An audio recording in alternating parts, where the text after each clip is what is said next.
morning, and good morning again. Happy Saturday to you.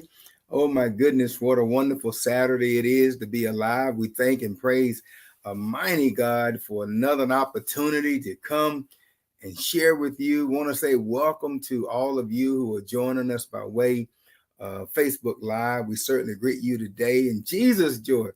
To those of you who are joining by way of YouTube, we certainly want to greet you as well. Those who may even be joining by phone, we say thank you for joining today. We want to give you an opportunity to give God praise. Listen, today, the fact that you were found on the wake up list. That's right, my friend.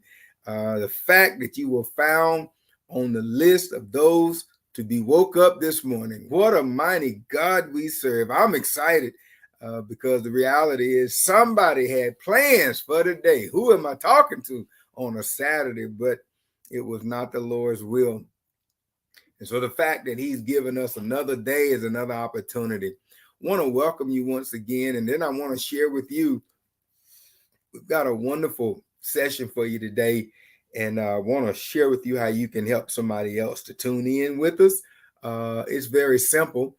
They can go to our Facebook Live handle, Dr. K.O. Williams Space Ministry, or they could even go to our YouTube channel, Dr. K.O. Williams Space Ministry. You can even dial in. If a person doesn't have a social media presence, we have a dial-in number down at the bottom. And always take a moment to highlight the fact that if you have other coaching subjects that you want us to dive into, this is a coaching series. We try to bring you up-to-date, practical information and tools to put in your toolbox so you can send us something down there in the Your Voice section, bit.ly/Real Talk Your Voice. And it'll put you right in touch with us. Just think now, for 60 minutes every Saturday, we've tried to be diligent, and we're not going to be any less different today. Addressing life's issues, straight, honest, transparent conversation. We're not trying to hide anything, but this is not for kids. This is for folks who are trying to be able to make the next step and make it count. Again, we pride ourselves in bringing you tools to put in your toolbox. Today is no different. I absolutely want to get at it today. We're talking about a topic we started on last week, and boy, we want to take this topic just a little bit further today. We're talking about this subject called trauma. Yes, when we think about trauma is something that if you live in this life, it is inescapable. We all have our encounters with trauma. The reality then becomes, how do you handle the trauma? Or what steps do you take to deal with the trauma? I'm telling you right now, I want you to do me a favor. Hit that share button, that like button, say hello, good morning, and I promise you, we'll give you a shout out as well. I want to say good morning to Sister Ethel all the way up in the Virginia area. We're certainly glad that you tuned in with us today. We're talking about this subject called trauma. Listen, the fact that you woke up this morning, I got to tell you that trauma is all around us. There are things that happen to us that are life-changing.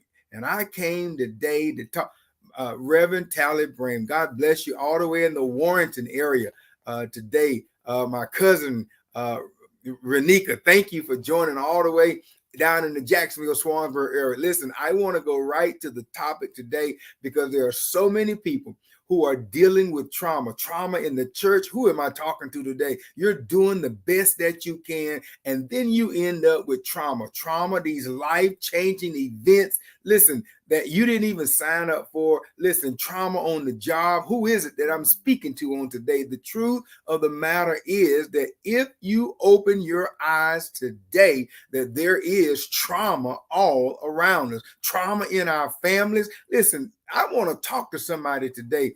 You're trying to figure out, what is this major incident in my family? My friends, it creates what we scientifically know to be the word trauma. These life changing events. Now, I want to tell you, not only is there trauma in the church, I've been there. I've experienced it firsthand, trying my best to do my Christian duty. And I got folks, amen, who are trying to put stumbling blocks in my way, trying their best to give me a setback. But I got some news for you today, that if you put your hand in the Lord's hand, he will give you ways to handle the trauma. Trauma in the church, trauma in your families, trauma, listen, on the job. And I got some news for you. Sometimes trauma even in the community. Listen, the community is trying its best to move the community forward. And then you got these naysayers. Yes, I want to tell you, these haters. I come today, I'm trying my level best. Deacon James Williams from Diggs Memorial, God bless you this morning. Always good to hear you. I want to put my weight this morning on trauma. This thing that comes up, it pops up, and can I give you some notification?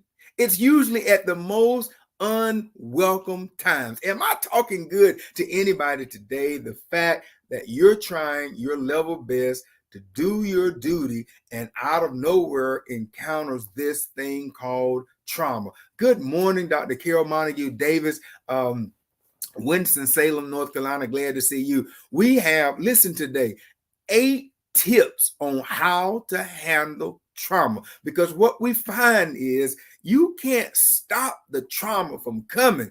But oh, bless the name of Jesus, you can have some life-changing tips to help you when the trauma comes. Because what I have found, I've been on a campaign trying to talk to people who say to themselves, hey, if I do right, if I live right, if I mind my business, if I stay to myself, then I should have a trauma-free life. And my friend, you couldn't be any further from the truth. As a matter of fact, what we find is that if trauma is in your life, it's usually an indicator that your best days are ahead of you. But you got to know and recognize the signs. And that's what I wanted to talk to somebody about today. Listen, you're trying to make sense of the mess. But I came by to tell you, sometimes it's not about trying to make sense of it. It's just about, do you have the right tools in your toolbox to manage the trauma? Because can I tell you something? That when you make your mind up that you're going to the next level, you're going to that next career. Listen, my friend Robin. Amen. Good morning, my friend. It's been a moment since I've seen you all the way down in the Jacksonville area. I certainly am grateful for you as well, and in the Greensboro area as well. I wanted to talk today. I want to put my weight on this thing called trauma. I'm seeing too many good, solid, strong people who are getting distracted by the trauma. Listen, you can't stop it from happening, but oh, my friends, when it happens and folks are gambling, they're betting that you're going to be set back. And instead of being set back, you recognize it's nothing but a setup for the comeback in the next stage of your life. I want to be an example to someone today that is struggling. You're at a crossroad and you're saying to yourself, Williams, listen, I'm not bothering nobody. I try to do my best to be a good model citizen, and all I want to do is just mind my business. I had a person that said that to me, and I said to them, well, you know, there's this mantra that says, when you stop going out getting in trouble, trouble will come and find its way at your door. Am I talking good to anybody? That the fact that you woke up this morning and you were saying, I'm going to mind my own business, and then the darn phone rang, and on the other end of the phone was trauma. Somebody trying to get you off your course. But I came today to serve notice on somebody. My good mentors on the phone. Good morning. On the broadcast this morning, Mr. Gene Flanagan, a mentor ever since my elementary days in school. It is awesome to see you ready today in the pews. I want to talk to somebody today that says to themselves, I'm trying to make sense of why sometimes I take one step forward and it seems like life gives me two steps backwards. Well, I want to tell you, it's called trauma. This thing, which is unpredictable, sometimes it comes as what we call a curveball. Listen, you're looking for it. Am I talking good to anybody today? You got some folks who are naysayers, they're haters, they drinking haterade, and you expected it out of them. And out of nowhere, here comes an unexpected event. And guess what? That event now has you in the down tailspin of your life. Number one, because it came from somewhere or from somebody that you were not even anticipating. Oh, I wish I had time to tell you about the number of times I've been in trauma because I didn't expect it to come from the direction or the person that it came from. Let me talk to somebody today. You've done your level best trying to help somebody, trying to inspire somebody, and instead of them saying thank you, you get the notification that they're out there putting your name out on a signboard, trying to run you down. Am I talking good to anybody today that you have done nothing but try to help somebody, and instead of them saying thank you, they created an incident which now becomes traumatic in your life? Now, my friend, I want to talk to you today about 8 tips on how to handle trauma. Listen, I want to say in no uncertain terms, if you're Black, if you're white, if you're Hispanic, Latino, Latinx, listen, Asian, it does not matter. Trauma does not discriminate. If you're rich, if you're poor, listen, we know that life has some unexpected turns. And I'm telling you right now that if you live in this life, you're going to have some traumatic experiences. Yes. And the thing is that many times, if I'll be honest, it's one thing for the trauma to come from somebody that you already know don't have your best interest. Can I talk good? I know some people, they would celebrate this morning if they found out I had a fall. Yes, I know them. When I said it, there were some names that came to mind. I expect traumatic events from them, lying on you, talking about you, trying to put stumbling blocks in your way. I expect those. But when you have done all you know to do to help somebody, and instead of them being grateful, you find out that they are just straight up unthankful.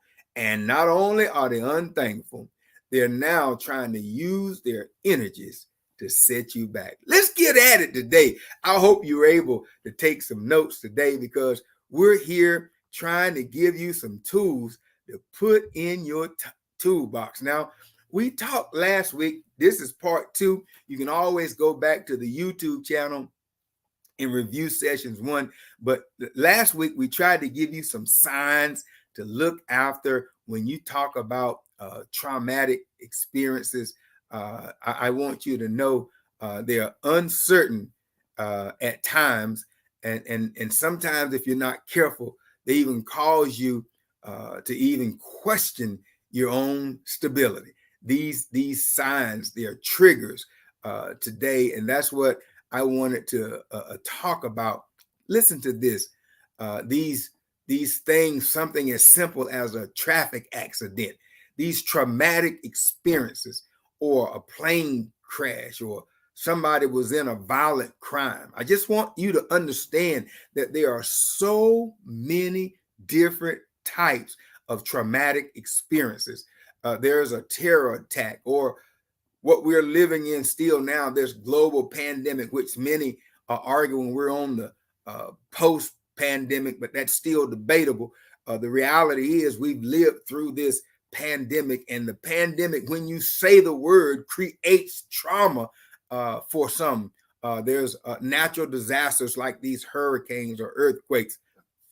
But the reality is, sometimes, my friend, when these things happen, I find that people go into shock. Yes, I'm telling you right now that there are times I've been in the church. I want to make it real plain that I was in church doing kingdom ministry and I was inflicted, yes, with a traumatic event in the kingdom. And it left me in a state of shock for a while. Sometimes I felt confused because I couldn't rationale out how a person could be on a kingdom track and then being used by an adversary at the very same time. My friends, let me talk to somebody today that if you live in this world, sometimes it'll make you be confused or sometimes you even be fearful. I know people, they don't want to go out because they've had such a traumatic experience. The pain was so deep until they put up a wall, a fence. Who am I speaking to today? That this feeling that you feel like you numb. My friends, I'm telling you, it is a symptom of a traumatic experience because there are times when you can be hurt so bad. The infliction is so deep until you become numb. You don't feel anything. You don't want to even be around people because of the overwhelming, deep-seated hurt. And I want to tell you something. It causes conflicting emotions. Yes, let's deal with it for a moment because sometimes the tragedy behind these traumatic events, it'll have a person crying one moment, laughing another, and then confused all in the same hour. Sometimes all at once. Yes, these are emotions, but they're not limited to these people or experiences, events themselves. Sometimes, can I give you another one? Looking at the news. My friends, am I talking to anybody today that if you're not careful, all the doom and gloom from the TV, if you're not careful, there's nothing good happening nowhere based on some of these news stations. And so you have to limit yourself, yes, to some of these traumatic experiences. We call them traumatic stressors. Yes, and I tell you something, they can work on your sense of security. And not only that, sometimes leaving you feeling helpless and most importantly, feeling vulnerable, like you're exposed to somebody's will to do harm to you. I can tell you another one, a traumatic experience. How about the death of a loved one? My friends, I want to talk with you that there are so many traumatic experiences. You get that unexpected call and it just knocks you off your feet, whether it's the death of a loved one or the death of your career. You get a call that they say they're downsizing the company after 25 years, and now you find yourself unemployed, out there on the market trying to redress up your resume. Listen, I'm not talking to anybody today. There are so many different types of traumatic stressors. They're triggers. And what we wanted to do today was to make sure that you have some good tips to help you along the way. Now, let's get at it today. I want to talk, excuse me, I want to talk to you today about 8 tips. All right. But we talked last week. I just want to give you some of the symptoms. I'm just going to run through them real briefly. Sometimes when you go through a traumatic event, you experience shock and disbelief. You experience fear, sadness, or grief. Sometimes you feel helpless. Another symptom is you feel guilt. You have another symptom of anger. Sometimes the traumatic event leaves you feeling shame. I've been there. And you almost are bearing a shame for somebody else's actions. Like you're just shamed that you were even put in that circle of that event. You really didn't have anything to do with it, but they included you in it and it brought shame or even disbelief. All right. But today, this session is about dealing with traumatic events. And I want to give you 8 tips. Number 1, if you're taking notes, is to minimize media exposure. My friend, if you are in the middle of the fight of your life, you don't want to be watching the news or checking social media just before bed, or refrain from repeatedly viewing disturbing footage. You would be surprised that we are what we experience. We are a product of our environment. And you would be surprised. Listen, there are people I've never seen the likeness of people that take to social media when they have a traumatic experience. I saw 2 people, I mean, every bit of their business was on social media in a post. And so what I'm saying to you is, when you have a traumatic event or you feel like the stressor is there, the first thing you want to do is limit your access to media coverage. Try to avoid distressing images and video clips.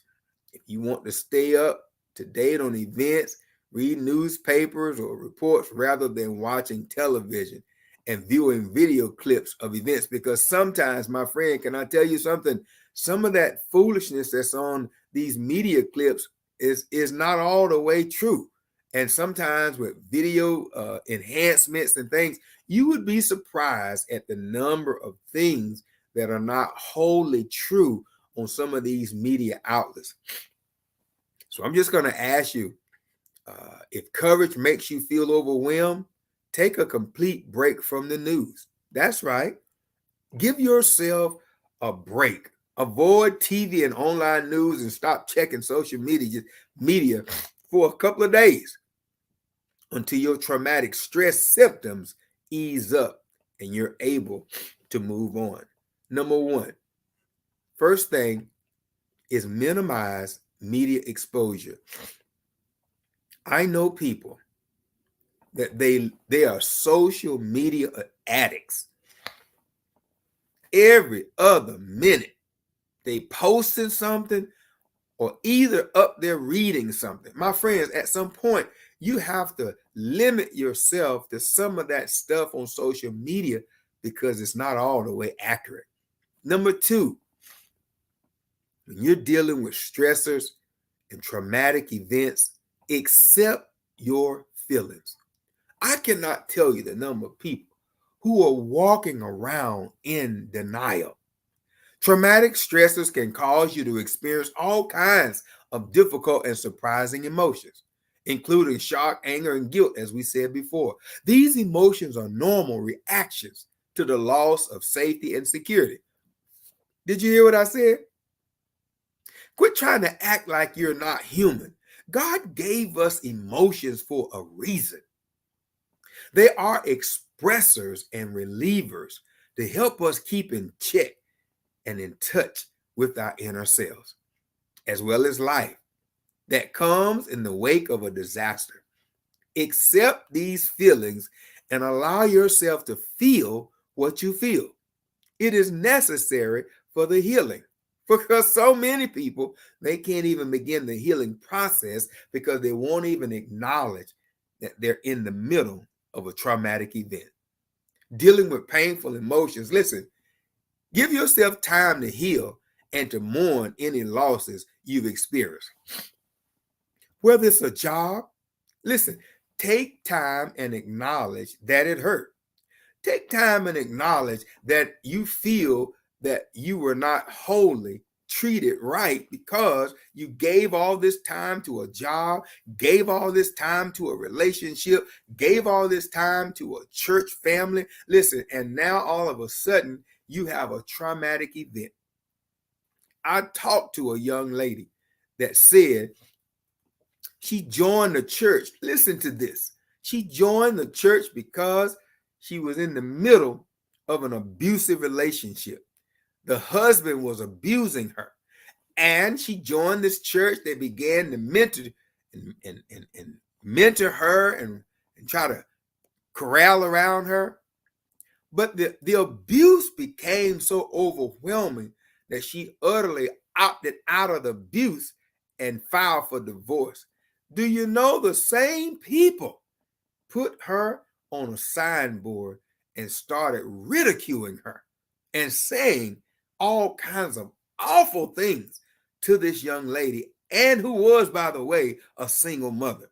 And she was determined that her child was not going to be brought up in an abusive relationship. And the church, the place which was supposed to be a refuge, turned into a place of destruction for her. And so, as I say, when these things happen, you have to acknowledge that it hurt, you got wounded by it, but you need time to heal. Don't try to force the healing process. My friend, I don't know who I'm talking to today, but grief is a process. And so many Christians, I want to talk directly to the believers. Somehow or another, we have to put on this face or this image that we're disconnected from our emotions, but you have to be patient with the pace of recovery. And I say this, when we were coming up as children, we always had to have a Bible verse. Anybody ever had that when you were coming up that you couldn't even eat or nothing? My grandparents, they would let you sit around that table until you see a Bible verse. Well, we would all get around the table, and everybody would always say the shortest verse in the Bible. Jesus wept. John 9. And so what we found is that verse was a public acknowledgement that Jesus was in touch with his emotions. Not only that, during the week of Passion, you do remember Jesus goes into the temple and they've turned his house, the house of God, into a house of the den of thieves. Jesus was angry, the text says, and he turned over the tables. My friend, you have to be patient with the pace of recovery. So many people are trying to act like this big Superman or this big Superwoman and try to say, oh, I'm over that. Well, yes, but be patient with the process. Be prepared for difficult and volatile emotions. Sometimes the emotions come and it makes you feel like you want to just yell. I've done it. Got in a place by myself, nobody around but just me and my feelings and God, and I yelled until I felt release. Hear me when I say, because if you don't let it out, it'll cause what we call internal damage. That's not a good place. Allow yourself to feel whatever you're feeling without judgment or guilt. Step number two, accept your feelings. I don't know who I'm talking to today, but I'm telling you right now, I want you to hear me. Good morning, Brother Herbert Green from Jacksonville. Listen, we're talking about traumatic events and how best to handle them. We're all Pastor Daryl Napper, one of the preachingest men on 2 feet. God bless you this morning.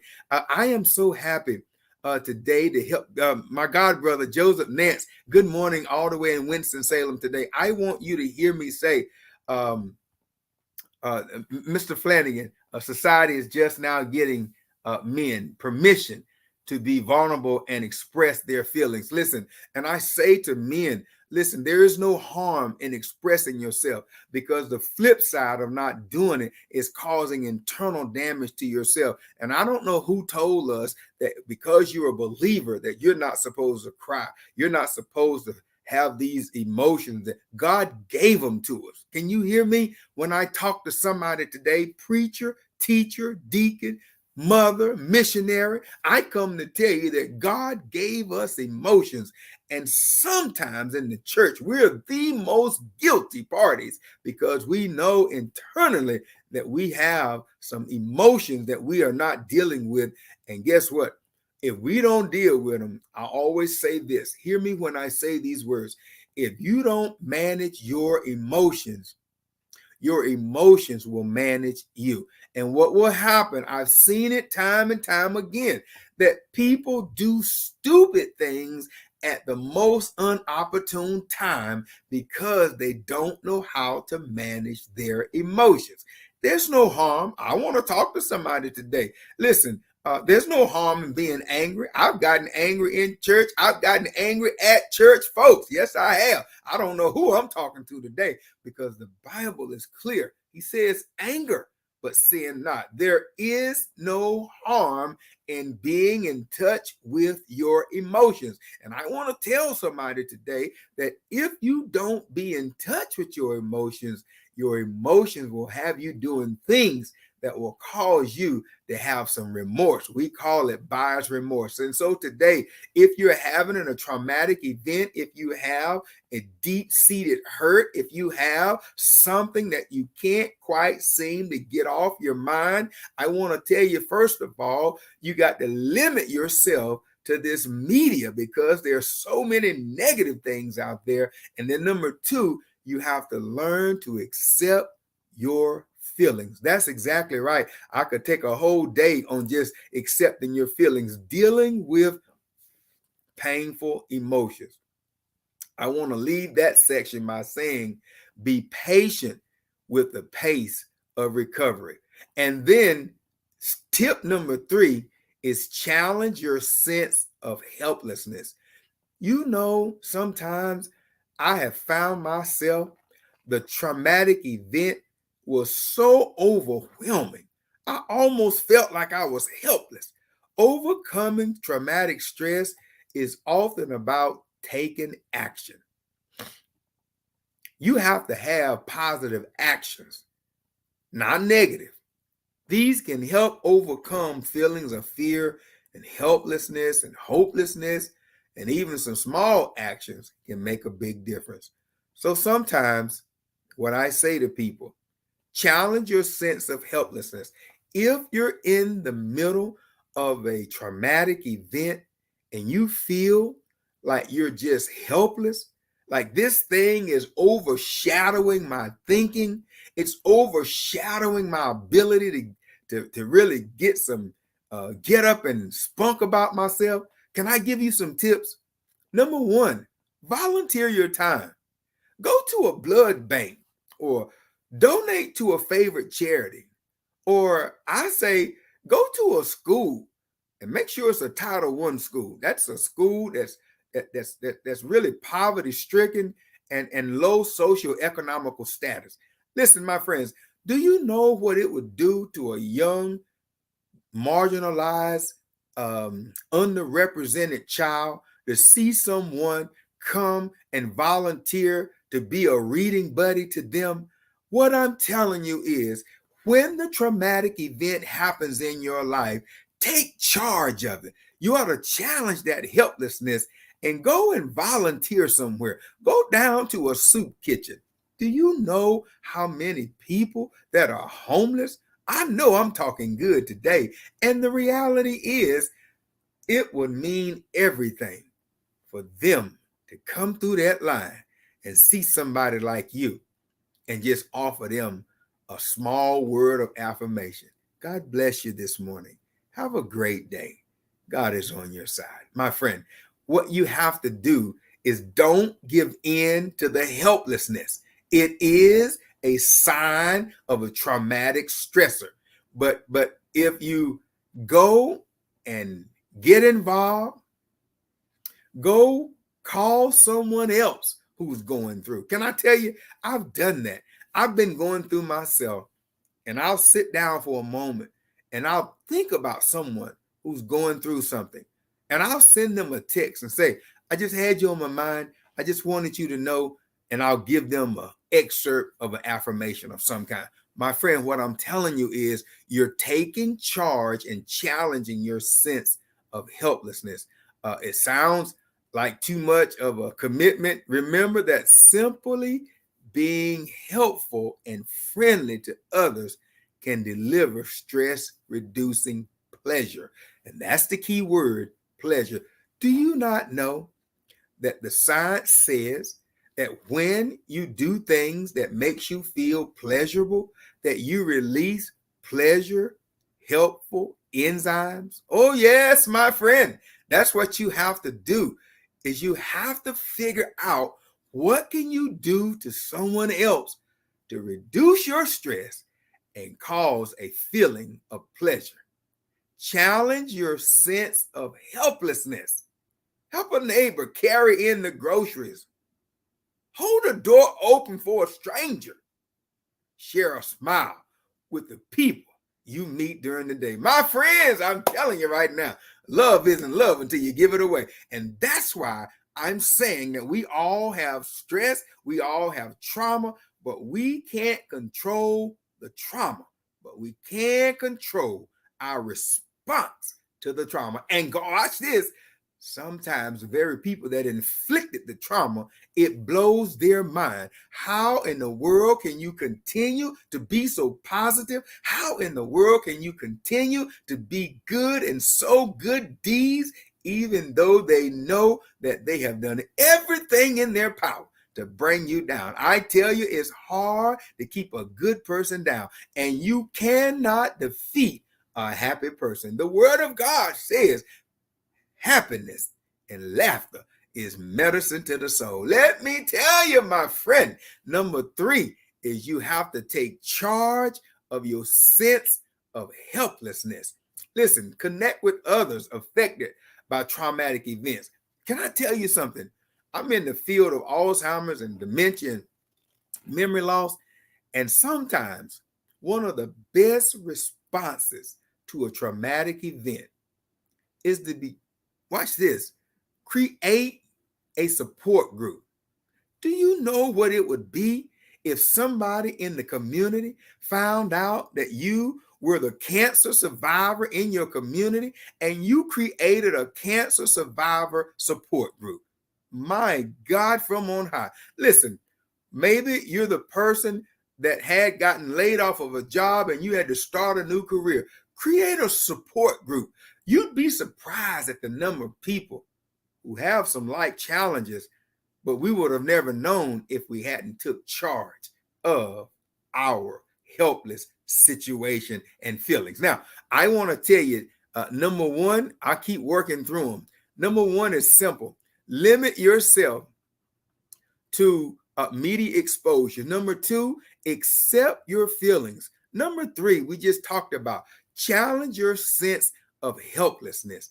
Number 4 is get moving. There it is right there. Somebody today needs to get up off that seat of do nothing and get moving. Yes, I want to give a big shout out to my God sister in Richmond, Sister Judith Ward. God bless you. My cousin down in Wallace, North Carolina, Paula Everett Eccles Miller.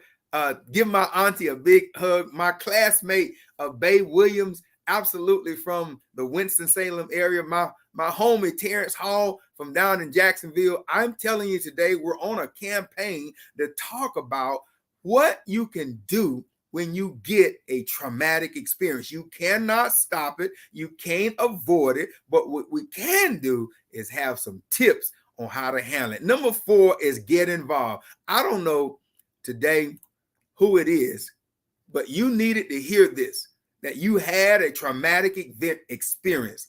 Maybe it was a messy divorce. Maybe it was some kind of just a traumatic relationship that just terminated. Listen, abruptly. You didn't even see it coming.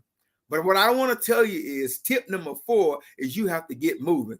It may be the last thing you feel like doing when you're experiencing traumatic express. But the research is clear. But exercising can burn off adrenaline and release feel good endorphins. Oh, there it is, my friends, to boost your mood. When you exercise and get moving, you then burn off that adrenaline, which is pumping the wrong types of feelings, and you can begin to release feel good endorphins. Listen, to boost your mood. Physical activity, my friend. Science has proven, watch this, can really cause and rouse your nervous systems from that stuck feeling and help you move on from that traumatic event. I want to say that again. Physical activity performed mindfully can also arouse your nervous system. It's all connected. Try exercise that is rhythmic. Find your favorite song. Now, my friends, don't go get no slow song that's going to take you down through there. Get you a song that's got some fast, pumping, thriving music to it. And what it does is it connects your body, your soul, and your mind. We know for sure this engages both your arms and legs and head and body, hips. And what we found is walking, running, swimming, basketball, or dancing, just a few of the choices. In my line of work, I talk to people who are seniors. I'm in the gerontology, which is the study of seniors. And what we find is sometimes seniors, they can't move like they did when they was 30 or 40 years ago. And so we have what we call sittercise. What it says is sit in the chair and just lift your legs. Sit in the chair, move your arms. Sit in the chair, move your head. Sit in the chair, move your neck. What we're saying is if you can't move everything, at least move something. Woo! That's what I'm talking about. Listen, we have to get moving. I'm telling you right now, when you move, you're releasing some feel-good endorphins. Listen, scientifically proven to help you feel good instead of those other enzymes which are traumatic. You do know, as we said before, if you're having too much adrenaline, if you're having too much hatred built up, if you're having too much of that tenseness, it's not healthy for you. And you have to get moving. Make a conscious choice. I'm better than that. And I'm not going to give in. As a matter of fact, I'm going to find a way to get myself moving. And then when you do that, you'll boost your energy and your motivation. And what I want to say is short bursts of activity are as beneficial as one long session. Woo, talk good, Williams. I'm trying to help somebody. In other words, you can do 5 sessions throughout the day as just as well as you can do one 50-minute session. What I'm telling you is that you have the choice. You are in charge.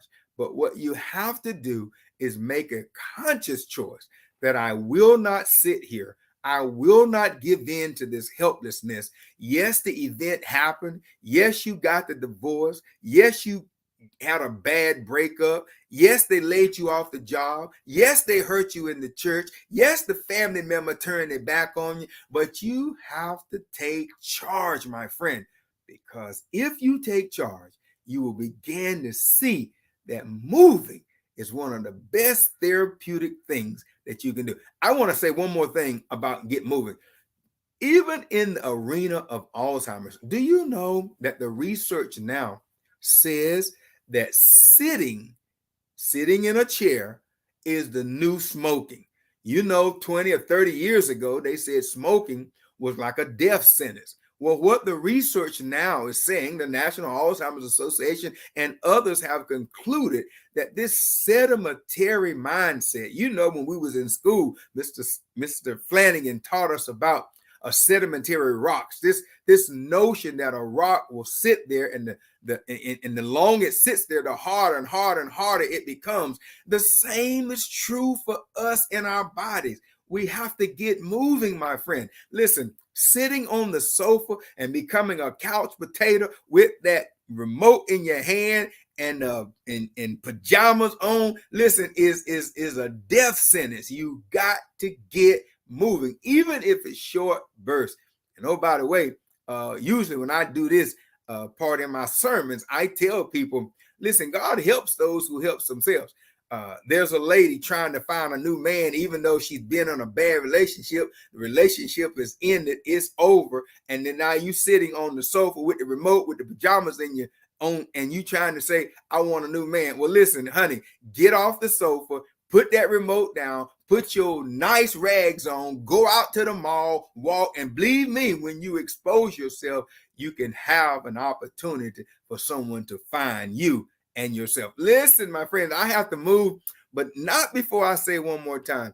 When you have a traumatic experience, it is so easy to give into the notion to sit inside, cut the lights out, and just basically check out. But I come to serve notice on you today that there is another option. There is life after a breakup. There is life after a bad accident. Listen, there is life after a bad health encounter. What you have to do is to make your mind up to get moving.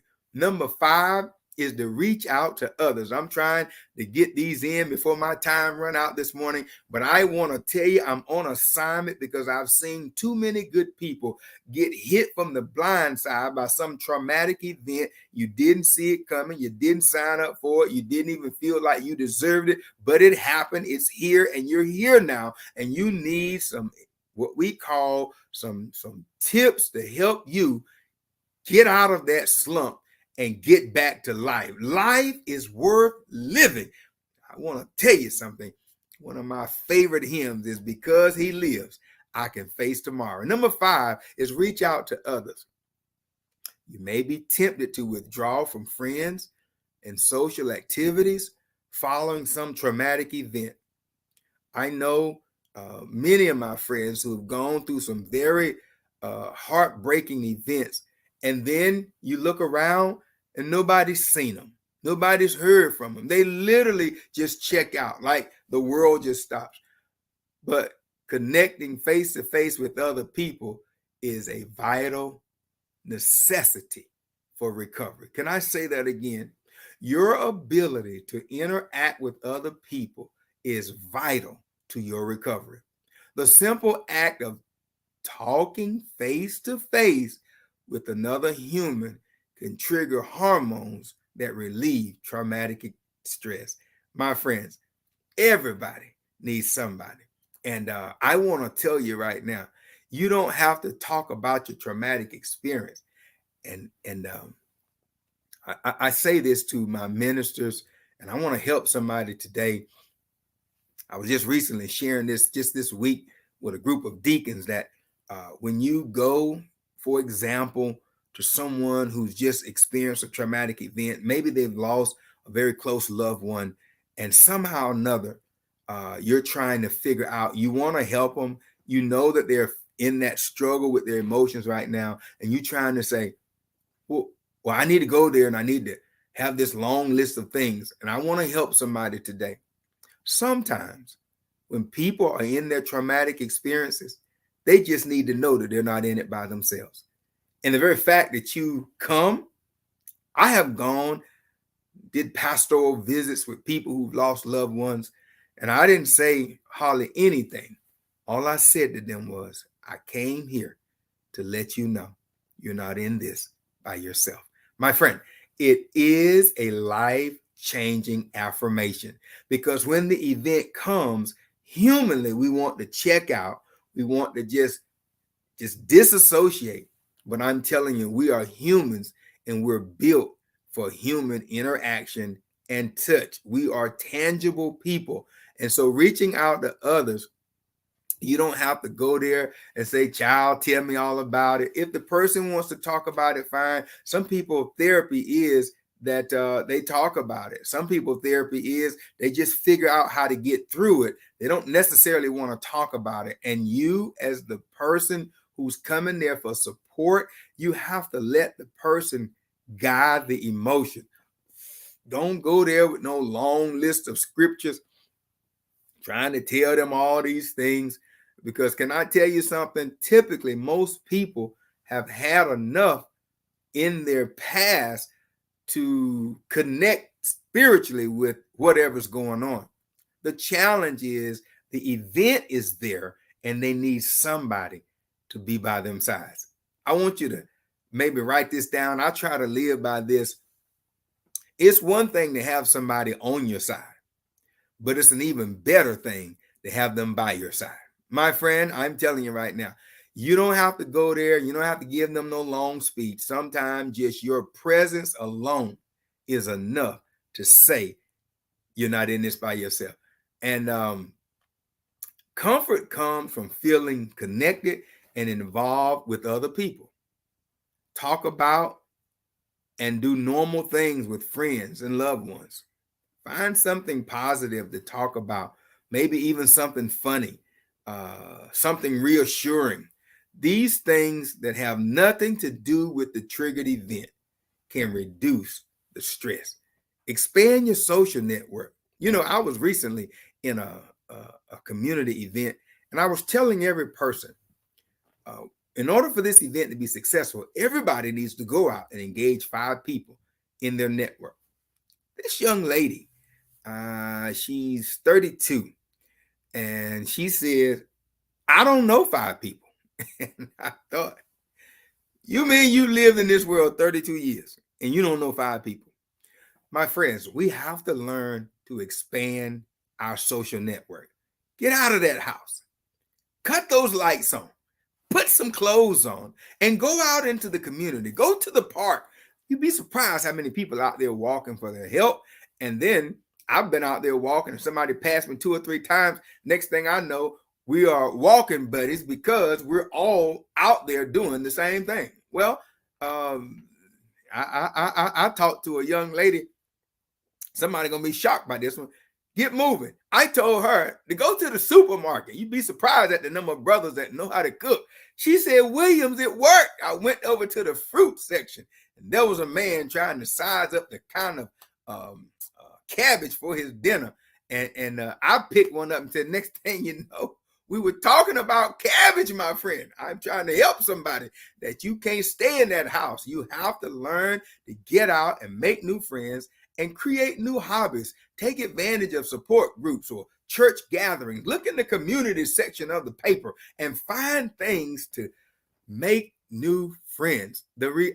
Tip number 5 is reach out to others. Now listen, reaching out when you're cut off from others. While substitutes for face-to-face contact doesn't have the same mental health benefits, sometimes it's not always possible to see friends and loved ones in person following a disaster or a crisis. We know this to be the case from the pandemic, but it don't stop you from texting, and it don't stop you from picking up that phone. What I'm trying to tell you is that in this life, you cannot stay secluded.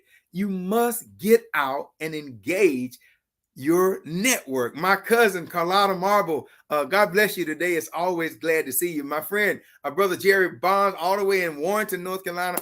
Awesomely great to see you. I'm trying to help somebody today. Our broadcast is about traumatic events. They happen. We cannot stop them from happening. But blessed be to God, we can have some tips to help you to get through them once they happen. I want to share with you. I'm trying to get through. My time is just about out. I've got through 5 today. If y'all will give me an opportunity to go through the last few on our next broadcast, I wanted to stop on my end to just give a recap. We talked today about how to deal with traumatic stressors. We know that life happens. And in this life, sometimes you can't control what happens, but you can control your response to it. We gave you some tips. Number 1, minimize media exposure. Number 2, we said accept your feelings. Quit trying to act like you don't feel. We all have been given emotions. Number 3, we say challenge your sense of helplessness.